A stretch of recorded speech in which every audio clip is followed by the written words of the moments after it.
अमृतसर पंजाब या ठिकाणी महामानव डॉक्टर बाबासाहेब आंबेडकरांच्या पुतळ्याची विटंबना झाली आहे। अक्षरशः शिडीवर चढून पुतळ्याला फोडलंय आणि खाली संविधानाचं प्रतीक जाळण्यात आलंय। हे सगळ्यांसमोर घडतंय, पूर्ण शूटिंग मध्ये घडतंय। हे अतिशय निंदनीय आहे। याचा आम्ही जाहीर निषेध करतोय। आरोपीला अटक करून फाशी झाली पाहिजे। आणि हे देशभर कसं काय सुरू आहे? सेम कॉपी परभणीची आहे। परभणीला सुद्धा संविधान फोडलं आणि पुन्हा पुतळा फोडायला पवार निघाला होता। औरंगाबादला सुद्धा LED बोर्ड फोडला। देशभर महामानवाला टार्गेट कोण करतंय? एकीकडे कुंभमेळ्यामध्ये संविधान बदलण्याची भाषा केली जाते, हिंदू राष्ट्र निर्मितीची भाषा केली जाते, आणि दुसरीकडे देशभर पुतळ्यांची विटंबना सुरू आहे। एवढी हिम्मत कशी काय होते?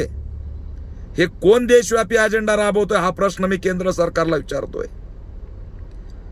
आम्ही जे म्हणत होतो की तुम्ही सत्तेत आल्यावर संविधान बदलणार, देशभर दंगली भडकवण्याचा प्रयत्न, बाबासाहेबांचे शत्रू निर्माण करण्याचा प्रयत्न, संविधानाचे शत्रू निर्माण करण्याचा प्रयत्न, वेगवेगळ्या समूहाला बाबासाहेबांच्या पुतळ्यांना टार्गेट करून एक देशव्यापी दंगल घडवण्याचं षडयंत्र या ठिकाणी सुरू झालंय। व्यवस्थेचं याकडे लक्ष नाही, गृह विभागाचं याकडे लक्ष नाही।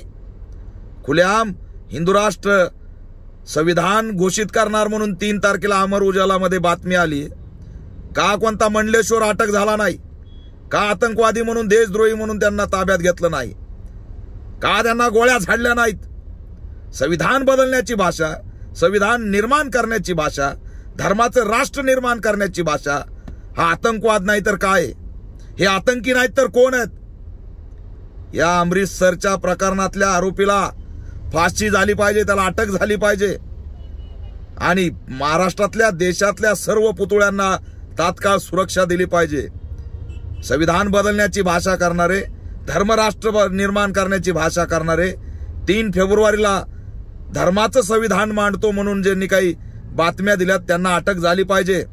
योगी असेल, नरेंद्र मोदी असतील, यांना माझं आव्हान आहे की संविधानवादी बहुजनांचा उद्रेक महागात पडेल। आमचा जगण्याचा आधार संविधान आहे।